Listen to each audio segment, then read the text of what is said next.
Good morning সবাই রে, কেমন আছো সবাই? আশা করতেছি সবাই ভালো আছে। আজকে সকাল সকাল ঘুম থেকে উঠছি, প্রায় ওই 6টা বাজে। তখন ঘুম থেকে উঠে ঘরে সব কাজ কইরা একটু দুইজনে মর্নিং ওয়াক করে আসলাম। আয়সা এখন রেডি হয়ে গেছি, জামু একটু বাজারে। এখন বাজে ওই সকাল 8টা। আর আমি ভালো কইরা মানে কান টান পেঁচায় নিছি চাদর দিয়া, কারণ একটু দূরে যেতে লাগবো।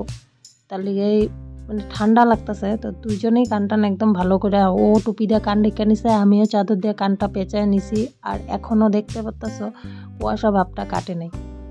তো আজকে আমরা যেতেছি সাপ্তাহিক বাজারে। রবিবার দিন ঢেকিয়াজুড়িতে সাপ্তাহিক বাজার বসে, ওইখানে মানে এক সপ্তাহে যা যা বাজার লাগে সব নিয়ে আসুন। তার আগে রবিবারের বাজারের কথা তো কইছিলামই। তার এর আগের রবিবার দিন মধুর বার্থডের দিনকে যে ও বাজার নিয়ে এসেছিল, তোমার কাছে শেয়ার করছি। আমি এক সপ্তাহের বাজার গুছাইয়া রাখছিলাম। তো আজকে হঠাৎ করে ও কইতেছে যে চলো আজকে রবিবারটা তুমিও আমার সাথে যাইবা। তার লিগে দুজনে মিলে বাইরে এসে পড়লাম। আর আরেকটা কথা কই, তোমরা তো সবাই জানো যে আমগো গাড়ি দুইটাই বিক্রি হয়ে গেছে। এখনও হাইটে হাইটে দোকানে আসা যাওয়া করতেছিল, কিন্তু আমগো দোকানের পাশে একটা গ্যারেজ আছে বাইকের।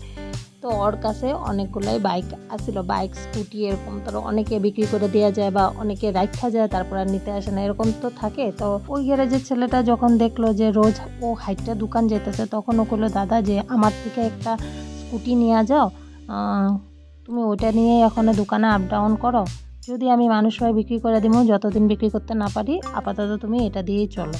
তো ওর কথা মতোই আমার মানুষটা একটা স্কুটি ওর থেকে নিয়ে আসছিল, আর ওইটা দিয়েই দোকানে এখন আসা যাওয়া করতেছে। তো ওই স্কুটিটা নিয়ে এখন আমরা বাইরে এসেছি। অ্যাকচুয়ালি যখন আমার মানুষটা ব্লাড ক্যান্সার ধরা পড়ে, তখন ওর প্রথম কিন্তু আমগো যে পিঠের রাজহাড় বা স্পাইনের যে হাড্ডিটা আছে ভার্টিব্রাল L2-তে কিন্তু আমার মানুষটার ক্যান্সার ধরা পড়ে অস্থিমজ্জায়। তো অস্থিমজ্জায় ক্যান্সার ধরা পড়াতে শরীরের প্রতিটা হাড্ডি আমার মানুষটা নরম হয়ে গেছিলো, যেটা ডক্টর আমগরে কয়ে দিয়েছিল যে কোনোদিনও ও যদি বাইকের ঝাটকা বা গাড়ির ঝাটকা বা শরীরে কোনো রকমের জোরে ঝাটকা পায়, কোনো না কোনো হাড্ডি ভাঙ্গা যাওয়ার চান্স আছে। তো আমার অনেকে আমার আগের ভিডিও যারা দেখছে তারা সবাই জানে যে আমগো দুইটা গাড়ির সাথে সাথে ওর একটা বাইকও আসিল, যে বাইকটা নাকি এই কথাটা ডক্টর যখন আমগো কয়ে দেয় তখন আইসা আমরা বাইকটা বিক্রি করে দিই। জানি ও চালাইতে পারবো না, রেখা তো লাভ নেই, তো বিক্রি করে দেওয়া হয়। তারপরে কিন্তু ও গাড়িটা আমগো বিক্রি করা হয় না, কিন্তু গাড়িটা ও কন্টিনিউ চালায়, কারণ যখন ও কেমো নিতে যায় তখন গাড়িটার খুব দরকার হয়। আর রোজ রোজ মানুষের গিয়া তেল মারা যে চলো আমরা কেমন নিতে যাম, তোমরা একটু গাড়িটা চালাই দিবা, এটা কেউ আসবো না, কেউ না। একদিন দুই দিন সবাই মনুষ্যত্ব খাতিরে কইরা দেয়, আমারও করছে 2-3 বার। তারপরে আমরা আর কাউরে তেল মারি নাই, কারণ ও যখন একটু নিজে হাঁটতে পারছে বা গাড়ি চালাইতে পারছে তখন আর কাউরে তেল মারি নাই, কারণ মানুষের তেল মারতে গেলে কেউ নিজের কাজ পালাইতে অন্যের কাজ করতে আসে না, এটা আমরা জানি। তারপরে আর কাউরে তেল মারি নেই। যখন ও নিজে গাড়ি চালাইতে পারছে ও নিজেই গাড়ি চালাইতো, নিজে গাড়ি চালায় কেমন নিত, আবার নিজেই গাড়ি চালায় ঘরে যেত। যাই হোক, তার লিগেই এখন মানে এতদিন তো আর বাইক টাইক চালায় নাই, এখন ওই স্কুটিটা চালাইতে ওর সুবিধা হয়, আস্তে আস্তে চালানো যায়, নিজের একটা কন্ট্রোল থাকে। বাইকের থেকে ভালো কন্ট্রোল স্কুটিতেই থাকে, হয়তো তোমরা অনেকেই জানো যারা স্কুটি চালাও। তার লিগে ওই স্কুটিটা আনছে ওই দোকানে আসা যাওয়া অবধি, এমনি তো অন্য জায়গায় যায় না। তবে এই সাপ্তাহিক বাজারে সপ্তাহে সপ্তাহে একবার করে আসা হয়, তার লিগা স্কুটিটা। আর এটা প্রথম দিন অবশ্য, এর আগে স্কুটি নিয়ে ও আসে নাই, স্কুটি চালাই নেই, আসবো ঘুর থেকে। তো আজকে প্রথম স্কুটিটা নিয়ে সাপ্তাহিক বাজারে আইছে। তো দেখো কথা কইতে কইতে আইসাও পড়লাম বাজারে। এখন বাজারটা কইরা নেই, দেখি কি কি পাওয়া যায়। আর এখনও না বাজারের দোকানগুলো এখন মানে খোলেই নেই, মাত্র ওই সবজিগুলো আইন না জায়গা মতন রাখতেছে। এখন মানে যারা সবজিটা নিয়ে আসছে তারা দোকানির কাছে মানে ওরা মানে বস্তা ভরে ভরে যা হোলসেলে যেটা বিক্রি হয় ওইভাবে বিক্রি করতেছে।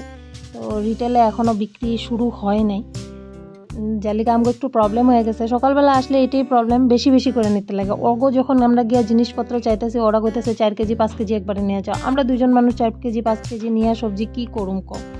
যাই দেখতেছিলাম, দেখি কোন জায়গায় কমে পাওয়া যায় বা কম জায়গায় কম বস্তু পাওয়া যায় আর কি। আমগোর লিগা দুইজনের লিগা তো বেশি জিনিস নিয়ে লাভ নাই, কেজি 1.5 কেজির মধ্যে কোনো জায়গায় জিনিস পাইলে ওগুলাই নিয়ে যাবো। আমগো ঘরে পেঁয়াজটা বেশি ব্যবহার হয়, তার লিগে প্রথমে পেঁয়াজ নিয়ে নিতেছি, ওই 2 থেকে 2.5 কেজি নিয়ে নেবো। মানে পেঁয়াজ প্রচুর পরিমাণে খাওয়া, আমার মানুষটা পেঁয়াজ খেতে ভালোবাসে, সবজিতেই হোক আর কাঁচাই হোক। প্রথমে পেঁয়াজটা নেওয়া হইতেছে, এটাই বেশি নেওয়া হবে। এখন পেঁয়াজ নিয়ে নেওয়া হইতেছে। পেঁয়াজ নিয়ে এখন আমরা এই দিকে আইসা পড়ছি কিছু সবজি দেখার লেগা, মটরশুঁটি, বেগুন এইসব দেখার লেগা আইসা পড়ছি। তার মধ্যে একটা জিনিস চোখে পড়লো, চলো তুমি করে দেখাই। এই জিনিসটা কি দেখতে পাচ্ছ? এটা হইলো, আমি যতটুকু জানি, জুকিনি। মানে দেখতে ঠিক মিষ্টি কুমড়ার মতো, কিন্তু একটু লম্বা লাউ টাইপের হয়। আর ডুগা পাতাগুলো ওই মিষ্টি কুমড়ার মতনই হয়। আমি ভিডিওতেই দেখছি, আমি কোনোদিন খাই নাই। যারা খাইছে তারা এটা কয় স্কোয়াশের মতন লাগে। যাই হোক, দেখলাম বিদেশি সবজি, আমি আগে কোনোদিনও জুকিনিটা নিজের চোখে দেখি নাই, আজকে ফার্স্ট টাইম দেখলাম। নেওয়া হয় নাই ঠিকই। আর অন্যান্য সবজিগুলো এখন দেখতাছি। আমরা ডেলি বাজারটা করতে পারি, কোনো অসুবিধা হয় না, কিন্তু এই সাপ্তাহিক বাজারে এলে একটা জিনিস কি, সাপ্তাহিক বাজারে আমরা যেই জিনিসটা, যে সবজিটা 10 টাকা 5 টাকা কমে পাই, আমরা ডেলি যদি বাজার করি ওইটা 10 টাকা 5 টাকা দাম বাইরে যায়। তার থেকে সাপ্তাহিক বাজারে এসে এক সপ্তাহের বাজার করে নিয়ে গেলে অনেকটা টাকাই কম লাগে। তো এখন দেখো আমরা বাঁধাকপি নিয়ে নিতেছি। এখানে 2 কেজি মতন বাঁধাকপি নেওয়া হয়েছে, আমার সারা সপ্তাহ একদম ভালো মতন হয়ে যাব। তারপর এখানে দেখো মিষ্টি কুমড়া। এই মিষ্টি কুমড়াগুলো না, সাইজ যেটাই হোক, একটা মিষ্টি কুমড়া 10 টাকা করে আসলো। ভাবো কতটা সস্তায় সবজি বিক্রি হইতেছে। তো আমগো সবজি নেওয়া এখন কমপ্লিট। এদিকে শাক টাক সব নিয়ে নিছি, কী নিছি ঘরে গিয়ে তুমি করে জানামো। আর এখন ওই স্কুটিটা বের করতেছে, বাড়িতে যাবো গিয়ে। তার আগে ঢুকতে লাগবো মাছের বাজারে, কারণ ঘরের লেগেও কিছু একটু মাছ নিতে লাগবো। আর আমার বাড়ির পাশে একজন অল্প, মানে ও টাকা দিয়ে দিছে যে তোমরা যদি বাজারে যেতেছ আমার লেগেও কিছু মাছ নিয়ে আইবা। তো ওনার ছোট মাছ লাগে, দেখি মাছ বাজারে গিয়া কি মাছ পছন্দ হয়, ওনার লেগাও নিয়ে যাবো, আমার লেগাও, মানে আমার ঘরের লেগা নিয়ে যাবো। তো চলো মাছ বাজারে যাই। সবজি বাজার করার পর এখন আইসা পড়ছি মাছের বাজারে। আর দেখো মাছের বাজারে কত মাছ। তো এখান থেকেই মাছ পছন্দ করতে লাগবো। অনেক মাছ আছে, অনেক ধরনের মাছ আছে। আগে যে মাছ নিতে কইছে ওনার মাছটা নিয়ে নেই, তারপরে আমি আমার ঘরের লেগে যে মাছটা নিতে লাগে ওইটা নিয়ে নেব। চলো প্রথমে আগে ওনার মাছটা নিই।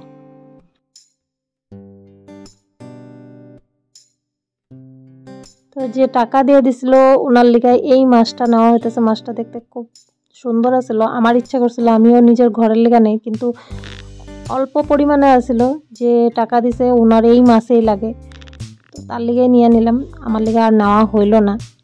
ওনার এই মাছটা নিলাম, তারপরে আমিও আমার লিগে মাছ নিছি। তবে আমি কি মাছ নিছি চলো ঘরে গিয়ে দেখামু। আর ওইখান থেকে মানে বাজার কমপ্লিট করে এখন বাইরে গেছি। এখন যেমন একটু রোড এসে, কারণ আমগো দোকানের মাল এসে রয়েছে। তবে মালগুলো তো দোকানে টাইম মতো পাঠিয়ে দিব টমটম দিয়া, কিন্তু একটা জিনিস খুব ইমার্জেন্সি, মানে কাস্টমার এসে দোকানে বসে রয়েছে, ওনার মালটা লাগে। তো ভাবতেছি রোডওয়েসের থেকে ওই মালটা, মানে ওনার মালটা নিয়ে জামগা নিতে পারুম স্কুটিতে করে। তার আগে এখানে কমলা রাস্তায় বিক্রি হইতেছে, মানুষটা দেখা করলো না অল্প নিয়ে নেই। তো 2 কেজি মতন কমলা নেওয়া হইলো, কারণ ও সকালে তো এই ফল টলেই খায়, তো ওর লিগে কমলাটা নেওয়া হয়েছে। তবে শুধু উই খাইব না, আমিও ওইখান থেকে তো খামোই অবশ্য, তবে বিশেষ করে ওর লিগে নেওয়া হয়েছে। তো আমরা এখন আয়সা পড়ছি রোডওয়েসে। আয়সা এই যে মালটা নেওয়ার কথা ছিল ওটা নিয়ে নিলাম। তারপর আমার মানুষটার কি হয়েছে, জুতাটা ছিঁড়া গেছে দেখে এখন মানে মুচির থেকে জুতাটা একটু সেলাই নেওয়া হলো। আবার যাওয়ার পথে দেখলাম বাদাম বিক্রি করতেছে রাস্তার পাশে। তো মানুষটা কয় আমি একটু নিয়ে নেও, তুমি খাইতে ভালোবাসো যদি নেও। তো সব বাজার টাজার করে এখন সোজা ঘরের দিকে রওনা দিয়ে দিছি। এখন ঘরে গিয়া মানুষটারে সকালের খাওয়াটা খাওয়া দোকানে পাঠায় দিতে লাগবো। এটাই অনেক বড় কাজ রয়েছে। আর অনেক বেলা হয়ে গেছে, প্রায় ওই 10টা মতন বাজে, 8:30টার সময় গেছি, বাজার ঘুরতে ঘুরতে 10টা হয়ে গেছে। তো চলো আগে বাজারগুলা ঘরে নেই একটা একটা করে, তারপর ওর খাওয়াটা ওরে দিয়া দোকানে পাঠাই দিই। আমি এদিকে একটা একটা করে বাজার ঘরে নিয়ে আসতেছি। আর যে পাশের বাড়ির মানুষটা আমগরে টাকা দিয়েছিল মাছ আনার লিগা, ওনার মাছটা আমার মানুষটা গেছে দিয়েতে, আর আমি একটা একটা করে সব কিছু ঘরে নিয়ে আসতেছি। আর এত গরম লাগতেছে, যাওয়ার সময় তো স্কুটিতে গেছি দেখে কানে ঠান্ডা লাগবো দেখে চাদর টাদর পেঁচায় গেছিলাম। কিন্তু এখন ঘরে এসে এত গরম লাগতেছে, মানে কি কমু। তো বাজারগুলো আইন না এখন মানে গেটের থেকে তালাটা খুঁজছি, চাবিটা ওইখানেই ঝুলে আসলো। তো চাবিটা আইন না তাড়াতাড়ি করে ঘরটা খুললে নিলাম, আর একটা একটা করে বাজার ঘরে ঢুকাইয়া আগে ওর খাওয়াটা রেডি করি, কারণ ওর খাওয়াটা রেডি করতে একটু সময় লাগে বলতে গেলে সব কিছু তো একটু একটু করে কাটতে লাগে না। এই যে দেখো আজকে ওর ব্রেকফাস্টে ছিল শসা, গাজর, কলা, বিট, তারপরে কমলা, এটাই দিলাম, ও খায়া নিল। এখন ওর খাওয়া দিয়া আমার পেয়ে গেছে খিদা, কারণ 10টা সাড়ে 10টা বাজে গেছে, নিজেরও তো কিছু খাইতে লাগবে না। তো ছটপট করে একটু ম্যাগি বানাই নিলাম, ঘরে আসলো ম্যাগি, আমিও এই যে ম্যাগি নিয়ে বসলাম, খায়া নেই, তারপরে ঘরের কাজগুলো করুন। আর যা কইতেছিলাম স্কুটির কথাটা, দেখো স্কুটিটা কিন্তু আমরা কিনি নাই। হয়তো তোমরা ভাবতে পারো যে গ্যারেজের থেকে ছেলেটাই দিছে, হয়তো আমরা কিনা নিছি, না আমগো এখন আর ওই সামর্থ্যই নেই যে একটা স্কুটি কিনুম। মানে ওই ছেলেটা যে নিজের মনের থেকেই দিছে, জানে এত বড় কষ্ট, এত ঝুট ঝামেলার থেকে আমরা উঠছি, এখন আমগো পরিস্থিতিটা কত খারাপ। ও জান্না শুনে দিছে যে দাদা স্কুটিটা নিয়ে যাও, তুমি চালাও, আমি কিন্তু কিনি না স্কুটিটা। এই জায়গায় দ্বারা আমি একটা কথাই কইতে চাই, হিন্দিতে একটা কথা আছে না, ঢুন্ডে সে ভগবান ভি মিল যাতা হ্যায়, এই কথাটা তো সবাই শুনছো হয়তো একটু একটু। তো ওই জায়গায় দাঁড়ায় কই যে মানুষ যখন অসহায় হয়ে পড়ে, তখন কেউ যদি সহায়ের হাতটা বাড়ায় দেয়, ওইটাই তুমি ভগবান হিসাবে মান্য নিতে লাগবো। কারণ আমি আমার এই ধাক্কাগুলোতে আমি অনেক মানুষের এইভাবে পাইছি সহায়ের হাত বাড়াইতে, আর ও এইভাবে আম করে সহায় করলো। তো আমার বিপদের দিনগুলোতে যারা আমার পাশে সব সময় দাঁড়ায় আসলো, তার কাছে আমি সত্যি সব সময় কৃতজ্ঞ থাকুন। আমি যে কইলাম বাজার থেকে মাছ নিয়েছি, এই যে চিতল মাছ নিয়েছি, কারণ অনেক দিন হয়েছে চিতল মাছ খাওয়া হয় না, আর আমি খুব ভালোবাসি চিতল মাছ খাইতে। আমার মানুষটা কাটার লিগা ফলি মাছ, চিতল মাছ বা ইলিশ মাছ এইসব খায় না, শুধু আমার লিগেই আনে। তাহলে একেবারে কম পরিমাণে আনা হয়েছে, আমি কইছি আজকে তুমিও খাইবা, নাহলে কিন্তু আমি চিতল মাছ নিব না। তো ও আমার কথা শুনে গেলো, আচ্ছা ঠিক আছে আমিও খামো। তাহলে একেবারে অল্প পরিমাণে আনা হয়েছে। আর এখন দেখো সবজিগুলো যে নিয়ে এসেছিলাম, ওগুলো একটা একটা করে বাইর করে রেখে দিতেছি, কারণ আমি এখন যদি গুছায় না রাখি, ওই আলসেমি করে রেখে দিলে আর এগুলা সময় পাবো না গুছানো। তো একটা একটা করে সব বাইর করে গুছায় নিতেছি। আর আজকে সবজির মধ্যে আনা হয়েছে ফুলকপি, বাঁধাকপি, টমেটো, পেঁয়াজ, রসুন, আদা, তারপরে পালং শাক, পুদিনা পাতা, কুলবগড়ি, আর গাজর, শসা, এইসব জিনিসগুলো আনা হয়েছে। ছোট আলু আনা হয়েছে। সবজিগুলো গুছাই নিয়ে এখন এসে পড়ছি ঘরে, মাছ রান্না করতেছি দুপুরের লিগা। এদিকে চিতল মাছের পেটি দুইটাই রান্না করলাম, ফুলকপি আলু দিয়া, বড়ি দিয়া, আর পালং শাক রান্না করছি। এদিকে রান্নাটা কমপ্লিট করে যামু সানে, কারণ সকালবেলা আমার সান হয়নি, এমনি বেরিয়ে গেছিলাম। তো এখন ঝটপট করে রান্না কমপ্লিট করে সানটা করে এসে পূজাও দিয়া নিছি। পূজাটা তো ম্যান্ডেটরি দিতেই লাগবে না, খাই না খাই আগে আমার কাছে পূজা কমপ্লিট করে নিলাম। আর এখন আমার এত মাথা ব্যথা করতেছে, রান্নাবাড়া করে পূজা টুজা দিয়ে আমি আর মাথা ব্যথায় থাকতে পারতেছি না। এর মধ্যে মানুষটাও আসা পড়লো, তো ওর খাবারটা ওরে দিয়া দিলাম, কি কি রান্না করছি তো কইলাম। সেই ব্লগটা এইটুকুই আসিল, দেখা হইব নতুন একটা ব্লগ নিয়ে। ততক্ষণ সবাই ভালো থাকবা, সুস্থ থাকবা।